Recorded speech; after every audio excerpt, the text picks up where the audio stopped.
समझते हैं ये क्रांतिक कोण है क्या। तो एक कंडीशन लेते हैं कि हमारे पास ये दो भाग है, ऊपर का भाग है विरल माध्यम और नीचे का भाग है सघन माध्यम। ठीक है, और माध्यम बता चुका हूँ, जैसे मान लो वायु और पानी में कहें, वायु और कांच में कहें तो वायु विरल माध्यम होगा, पानी कैसा होगा सघन, कांच भी क्या होगा सघन। लेकिन पानी और कांच में कहूँ तो पानी विरल और कांच क्या हो जाएगा सघन। ठीक है, तो मान लेते हैं कि एक हिस्सा यहाँ पर जो है ये विरल माध्यम वायु ले लेते हैं और इधर सघन माध्यम कांच या पानी, कुछ भी लिख सकते हैं। लेकिन जो पानी होता है ना थोड़ा हिलता डुलता रहता है, उसका लेना कठिन होता है कि ऐसे रख तो नहीं सकते कि पानी यहाँ आ जा। कांच को उठा के इधर उधर रख सकते हैं, ठोस हो सकता है, इसलिए मान लेते हैं कि यहाँ पर वायु और नीचे क्या है कांच। ठीक, अब ऐसा मानते हैं कि मान लो कोई प्रकाश किरण इधर से जा रही है, कहाँ से जा रही है सघन माध्यम से, और कहाँ की ओर जा रही है विरल माध्यम की ओर। और ये जो मैं बीच में लाइन खींचा हूँ ये काल्पनिक लाइन है, इसको क्या कहा जाता है यार, ये अभिलंब है। ठीक है, तो मुझे ये बताना कि जब प्रकाश किरण सघन से विरल में जाती है तो अभिलंब की ओर आती है कि अभिलंब से दूर जाती है। अभिलंब से कैसे जाती है, दूर। जैसे इसको जाना था इधर तो ये इसकी मेन लाइन हो गई, तो मेन लाइन के इधर जाएगा, अभिलंब से कहाँ हटता है, दूर हटता है।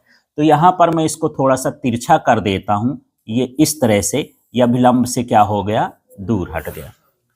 समझ में आ गया।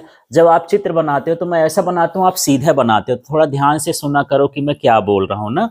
और तो ज़्यादा तिरछा कर दो कि दूर से ही दिखे कि हाँ भाई यहाँ पर मुड़ी है। मैं पूछता हूँ हाँ है तो सर थोड़ी सी, तो वो थोड़ी सी नहीं बोल रहे हैं, थोड़ा ज़्यादा कर दो, छोटा बच्चा भी समझ जाए कि इसको सीधा से थोड़ा कैसा है, यहाँ टेढ़ा है।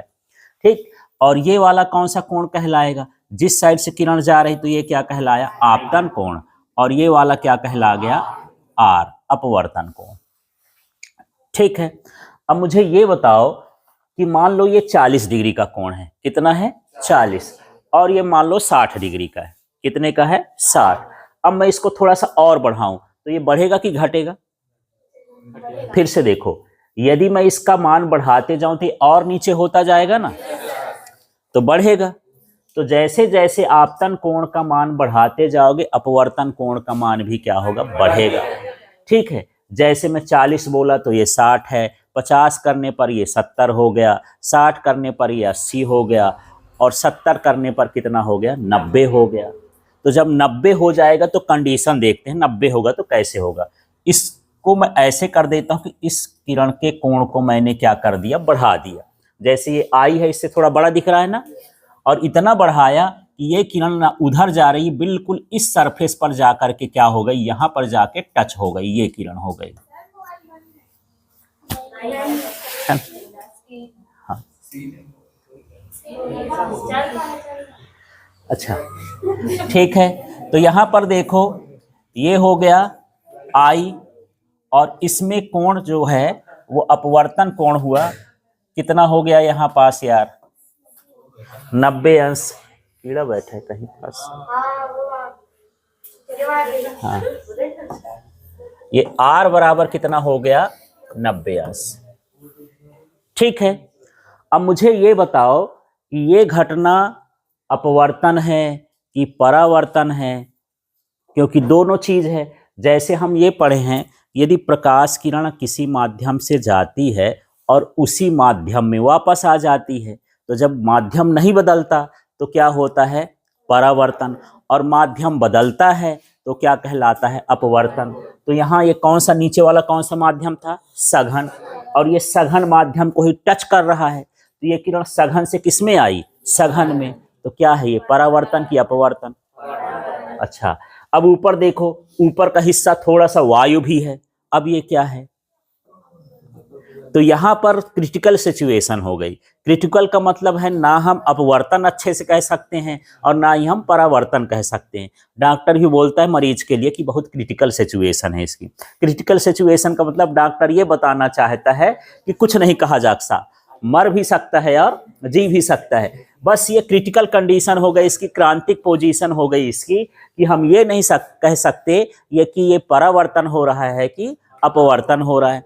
क्योंकि थोड़ा सा सघन माध्यम में है और थोड़ा सा विरल माध्यम। ये लाइन है तो नीचे तरफ देखें इसको टच कर रहा है, तो किसको टच कर रहा है? सघन। इसके ऊपर देखें तो क्या है? वायु। तो बोलोगे सर वायु में जा रही, क्योंकि ऊपर का हिस्सा वायु में, जैसे मान लो ये लाइन है ना, ये लाइन गई, इसके नीचे वाले हिस्से में क्या है? इसको टच करके क्या जा रहा है? सघन। और इसको टच करके ऊपर क्या है? विरल। तो दोनों चीज है।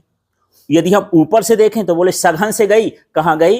विरल में। यदि इधर से देखें तो सघन से गई, कहाँ आई? सघन में। जब सघन से विरल जाएगी तो बोलेंगे कि ये अपवर्तन है, क्योंकि माध्यम बदल रहा है। और सघन से सघन आ रही तो क्या हो रहा है? परावर्तन। तो यही कंडीशन आ गई जहां पर आप ये नहीं कह सकते हो कि ये परावर्तन है कि अपवर्तन है। तो इसको हम बोलते हैं क्रिटिकल पोजीशन, और इसी को हम क्या बोलते हैं? क्रांतिक स्थिति। ठीक है। तो यहां पर अब देखो ऐसी कंडीशन हो गई, तो जो ये आई का मान है उसको हम क्या लिखते हैं? सी। ठीक है, माने ये क्रांतिक कोण को सी से लिखते हैं, अंग्रेजी में बोलते हैं क्रिटिकल एंगल, तो इसकी स्पेलिंग सी से चालू होती है। तो चलो अब यहां से परिभाषा कर लेते हैं कि क्रांतिक कोण है क्या। तो इसी को पढ़ देना है। देखना, जब प्रकाश किरण, इसका नाम ले रहा हूं ना, जब प्रकाश किरण सघन माध्यम से विरल माध्यम की ओर जाती है, ठीक है, फिर यहां से, और अपवर्तन कोण का मान 90 अंश होता है, तो आपतन कोण के मान को क्रांतिक कोण कहते हैं। ठीक है, ये आपतन कोण है, ये क्रांतिक कोण है।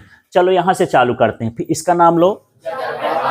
जब प्रकाश किरण सघन माध्यम से विरल माध्यम में जा, ठीक है, और इसका नाम लो, अपवर्तन कोण का मान 90 अंश होता है, तो हाँ, आपतन कोण के इस मान को क्रांतिक कोण कहते हैं। ठीक है, या यहां से भी कह सकते हो, देखो थोड़ा सा ऐसे ही बना सकते हैं कि जब प्रकाश किरण, यदि मैं इतना ही चित्र बनाऊं तो हो जाएगा, जब प्रकाश किरण सघन माध्यम से विरल माध्यम की ओर जाती हो तो आपतन कोण का वह मान जिसके लिए अपवर्तन कोण 90 अंश होता है उसे क्रांतिक कोण कहते हैं। ठीक है, चलो यहां से चालू करो यार, इसका नाम लो। जब प्रकाश किरण सघन माध्यम से विरल माध्यम की ओर जाती है, फिर इसका नाम, तो आपतन कोण का वह मान जिसके लिए अपवर्तन कोण 90 अंश होता है, इसे ही क्या कहते हैं? क्रांतिक कोण। तो थोड़ा सा कोडिंग करता हूं, क्या हो गया? क्या हो गया? प्रकाश किरण कहां से जा रही है? सघन से, हाँ, विरल माध्यम की ओर जाती है, तो किसका मान? आपतन कोण का वह मान जिसके लिए कौन सा कोण, कौन सा 90 अंश होता है? हाँ, अपवर्तन कोण कितना होता है? 90 अंश होता है, इसे क्या कहते हैं? हाँ, ये इस आपतन कोण के मान को क्या कहते हैं? क्रांतिक कोण। समझ में आ गया क्रांतिक कोण? ठीक है, इस तरह से परिभाषा। तो एक बार फिर से बोलो, चित्र देख के बोलना, उसको नहीं। हाँ, जब प्रकाश सघन माध्यम, ठीक है, फिर इसको बोलो, तो आपतन कोण का वह मान जिसके लिए अपवर्तन कोण 90 अंश होता है उसे क्रांतिक कोण कहते हैं। हाँ, चलो अब मुझे यहां से देखना, यही है आपतन कोण। आपतन यहां देखो ना, तो सामने देखोगे तब ना, मुझसे पूछ के नीचे देखने लगे। यहां देखो, आपतन कोण का वह मान जिसके लिए, इसका आई माने आपतन कोण है ना, तो आपतन कोण का वह मान, फिर ये वाला आर माने अपवर्तन कोण, जिसके लिए अपवर्तन कोण, फिर इसको बोल देना है 90 अंश होता है। ठीक है, उसे क्या कहते हैं? क्रांतिक कोण। आपको इधर से चल करके इसको बोलना है, इसको बोलना है, फिर सी में आ जाना है। ठीक, तो प्रकाश किरण सघन माध्यम से विरल माध्यम की ओर जाती है, आपतन कोण का वह मान जिसके लिए अपवर्तन कोण 90 अंश होता है उसे क्या कहते हैं? क्रांतिक कोण। ठीक है, अब इसी के आगे ये तो परिभाषा हो गई। कभी कभी 2 नंबर में क्रांतिक कोण भर पूछ दिया, तो आपको परिभाषा लिख करके चित्र बताना है, चित्र से हमको समझाना है कि कैसे ये परिवर्तन होता है। इसके बाद आगे आ जाता है कि क्रांतिक कोण और माध्यम के अपवर्तनांक के साथ संबंध निकालना है। तो यहाँ पर लिख देता हूँ, हेडिंग बनाना, क्या है? क्रांतिक कोण और अपवर्तनांक से संबंध। ठीक है, इस तरह से। तो सीधे सीधे स्नेल के नियम से, तो यहाँ सघन माध्यम में हम मान लेते हैं कि प्रकाश किरण कहाँ से जा रही है? कांच से। सघन माध्यम के लिए हम क्या मान लिए, कांच, और विरल माध्यम के लिए क्या मान लिए, वायु। तो प्रकाश किरण कांच से वायु में प्रवेश करती है तो स्नेल के नियम से। ठीक है, क्या लिखूं यार सूत्र? हाँ, जी, फिर क्या लिखूं, म्यू, फिर क्या लिखूं, ए, फिर क्या लिखूं, sine i upon sine r. अब इसके ऊपर शब्द भी लिखना है, तो शब्द बड़ा सरल है, जी माने ग्लास, कांच, तो जब प्रकाश किरण कांच से वायु में जाती है स्नेल के नियम से, बस इतना तो लिखना यहाँ है। ठीक है, अब देखो मैं बोला कि पूरा अपवर्तनांक जब हम करते हैं तो शुरू में क्या होना चाहिए, ए, तो इसमें अब कौन सा नियम लगेगा, उत्क्रमणीयता का सिद्धांत। तो यहां लिखेंगे उत्क्रमणीयता के सिद्धांत से। बताओ क्या होगा, एम 1 अपॉन में लिखेंगे, अपॉन में लिखते हैं उसको, है ना।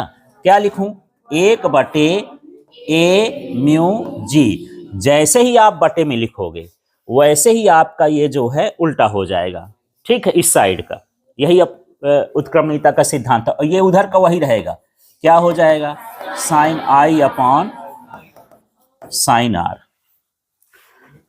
समझ में आ गया? ठीक, अब क्या करेंगे, इसको अब उल्टा करेंगे, तो इसको ऊपर लिखूंगा और उसे नीचे लिखूंगा, तो क्या हो जाएगा बताओ, ए म्यू जी बराबर क्या, अब ये भी उल्टा होगा, साइन आर अपॉन साइन आई।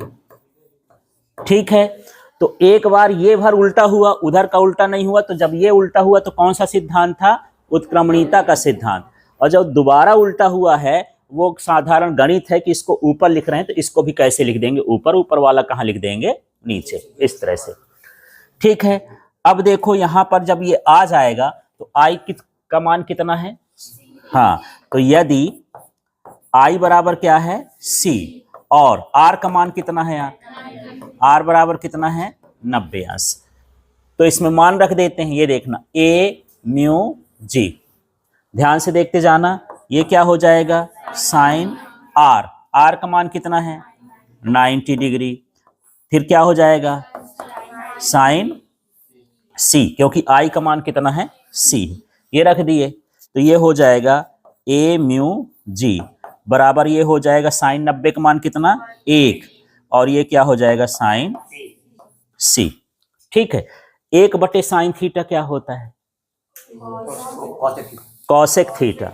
तो फाइनली हम यहां पर जो इसका निकालेंगे, ये हो जाएगा म्यू बराबर क्या, कॉसेक सी, ऐसा।